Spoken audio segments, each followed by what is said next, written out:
Welcome in the Friday show. The Smokes are off doing high school football. Midway versus Rockwall on the Sikkim 365 app tonight.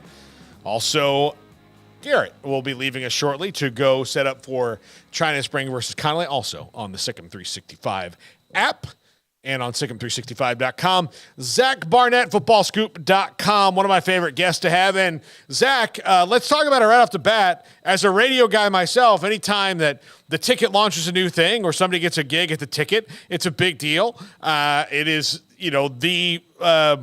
the kind of, I don't want to say it's not the complete founding home, but they were pioneers in the way of sports talk radio. So everything's always interesting. Congratulations on your new show on Saturdays on the Ticket. Thank you very much, Paul. I appreciate that. I've been listening to the Ticket for close to 25 years now, and so to be a small part of that team is honestly it's overwhelming. So the fact that this is actually happening has been a dream come true. So how can people listen to that show if they want to? I mean, we have a national audience; they can tune in and stream it. So let them know where they can find it. Yeah, so we're on 10 to noon Central Time, obviously, on days when SMU doesn't play at 11, so that's the asterisk. Mm-hmm. But we'll be on 10 to noon tomorrow. You can listen to us on the Sports Day DFW app. Sports Day DFW. You download that, and you'll be able to tune us in live.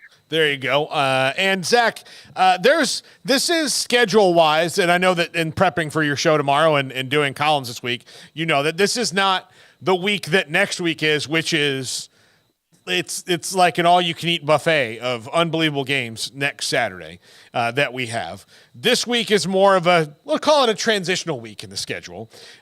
So naturally, some of the stories that pop up are kind of ridiculous, like the sunglasses thing, or kind of more interesting we talked about early, Jalen Milroe not going to start. Tyler Buckner is against USF. Where do you think Nick Saban is on this? Because I don't think he has a panic meter like everybody else does, but on the concern level of how this season's going to go. I don't think Nick is concerned at all. I think he, to continue coaching with how rich he is and how full his title case is, you have to love, I'm going to borrow one of his words, the process and getting into the dirt and the grime with every team and seeing what problems arise and solving those problems. So I think a season like 2019 where they didn't make the playoff, but you had to navigate to a victory was probably more satisfying or just as satisfying as 2020 when they mowed everyone down to the national championship. So that's a long way of saying I think if Tyler Buckner goes out and plays well, he'll be happy. If Tyler Buckner does not go out and play well, he'll roll his sleeves up and continue tinkering to find a solution. If Buckner doesn't play well, you could maybe see Jalen Milroe back in there. No one seems enamored with Ty Simpson, the former five-star that's been there a couple years. Now, Dylan Lonergan, I'm sure I'm saying his name wrong, the true freshman, seems to be the most talented quarterback in Crimson right now, although it always seems to be the case that everyone falls in love with the freshman quarterback. So I guess we'll have to wait and see there. But I think I don't think he's panicked at all, and I think he has plans on plans on plans if it doesn't work out. Do you think that the transfer portal has nibbled into the SEC more than maybe even their coaches expected? I think that's fair. I mean, you look at, it's easy to say, well, the SEC, it's a warning sign because so many transfers are starting. But the Pac-12 is thriving, and just about every good quarterback in that conference is a transfer. So I don't think necessarily the fact that they're playing transfers is the problem. It's just they didn't seem to get any of the good ones. Like Graham Mertz basically lost his job at Wisconsin. Peyton Thorne, I guess, was a starter at Michigan State, but wasn't ever, he didn't exactly light the world on fire. And he had Keon Coleman. Daniels. Yeah, they didn't get Keon Coleman. Exactly. Keon Coleman's a Seminole and not a Gator, not a Crimson Tide. Jane Daniels, I think, is pretty good. So the best quarterback in that conference is probably KJ Jefferson. So I guess in that light, it's not surprising that they're underperforming. The Jay Norvell, Deion Sanders sunglass fight, which here's why I think it's silly for Jay Norvell. He is trying to beat Deion in his own game. And if it works, then I'll back off what I've said all week and say, hey, great move. You distracted Deion Sanders. But this seems to have worked out. Deion can take lemons and make lemonade out of them really, really well. And I don't know what Jay Norvell was thinking. So where's your stance on all that? Yeah, it seems like if the writers had written this line for him to prop himself up to look like a fool, because I can't imagine. This is just the most kindergarten thing to try and get under Deion's skin. He wears his hat and sunglasses too much. Like that's the lamest attempt at smack talk out there. I'm sure there's lines that he could have said to actually get under Deion's skin if that was his goal. There's questions about how much does Deion really care about his players? Is he in this for himself? Is he going to be gone from Colorado at the first opportunity? He could have gone in that down that road and probably actually drawn some blood from Deion, but this was just a pathetic attempt. And if Colorado State plays like Jay Norvell smack talks, it's going to be 70-0 at halftime. Yeah, absolutely. All right, Zach, what is the sneaky good game of this weekend that we've already kind of talked about comparatively is a bit of a dud when it comes to big-time matchups? Yeah, I heard what you said at the start, and you're absolutely right, Paul. And it's especially a dud in this area because everybody had big games last week. So basically everybody's taken this week off except for TCU Houston. But the game that I'm going to have my eye on that I probably wouldn't otherwise is K-State, Missouri. I know everybody's down on Missouri because they barely beat Middle Tennessee last week, and K-State looked really good against Troy. And a really solid win by almost 30 points. But if I'm taking one upset, it's Mizzou over K-State. Mizzou's been really good at home, really good against the spread at home. They nearly beat Georgia at home last year when no one saw them doing that. So that's the one that I'm going to have on my clicker. Mizzou, it needs something too. Like they need a juicy win for Eli Drinkwitz, which is another thing. Like this one would be the first one he's been able to get. Like they had Georgia against the ropes last year, and obviously that didn't happen. But they need something like a spark win for him, don't they? Yeah, Mizzou has long been my answer for the hypothetical question that I made up, such as if one Power 5 program just stopped playing football and nobody mentioned it at all, like it would take the average college football fan the longest to notice that Mizzou has stopped playing football because they're just in no man's land in the SEC. They have no rival.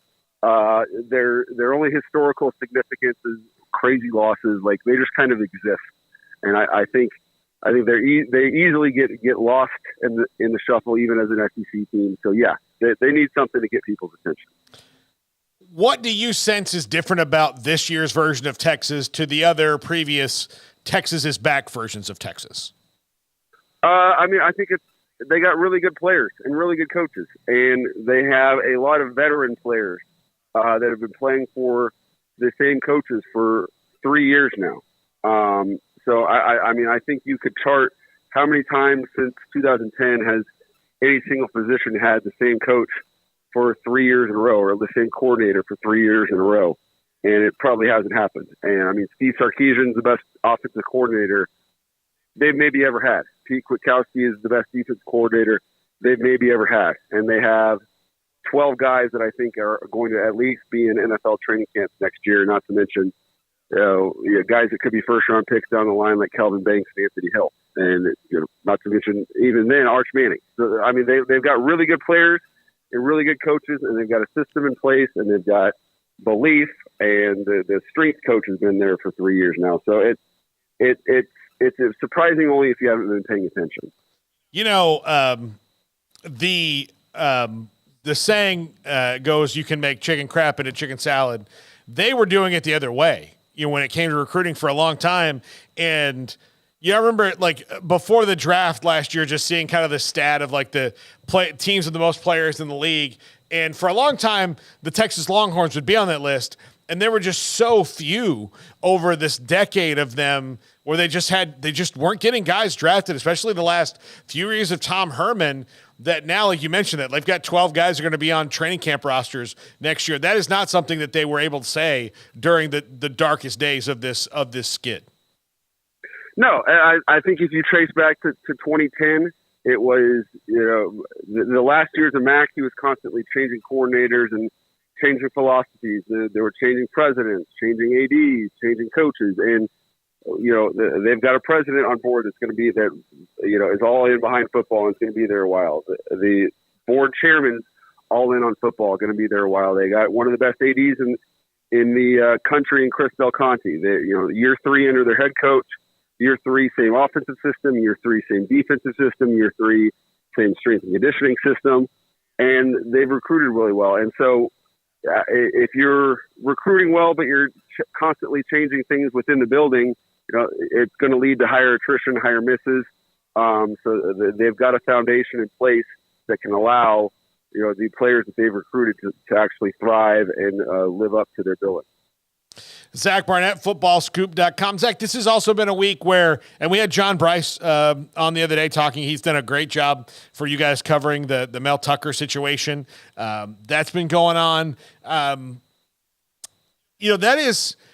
is such a really, there's so many things about it. Like, it was dumb for Mel Tucker to get involved in it.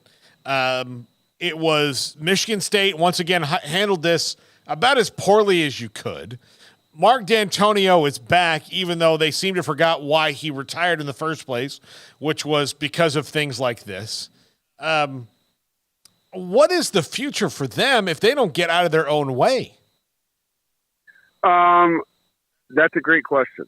The Doug Samuels on our staff is a Michigan State guy, and he's been clear from the jump that Mel Tucker is done because in light of the Larry Nassar scandal that they had there, there's obviously should be zero tolerance for this sort of behavior from the head coach at any school, but especially Michigan State.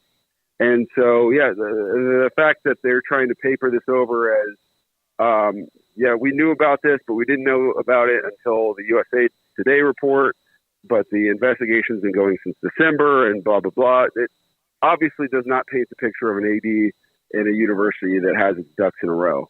And so, this could be a situation where it leads to a tailspin for the football program, or it could be a situation in the transfer portal where if they go out and make it a great hire, they could have 70 new players with all their Big Ten money and be really good again next year. Either one of those seems possible, although the latter seems more likely, or the former seems more likely than the latter. Zach Barnett, footballscoop.com. Zach, thanks so much for hopping on with me today. Love it when we ever get to talk to you. You guys have a great website, and good luck. Have fun on the show tomorrow. Thank you.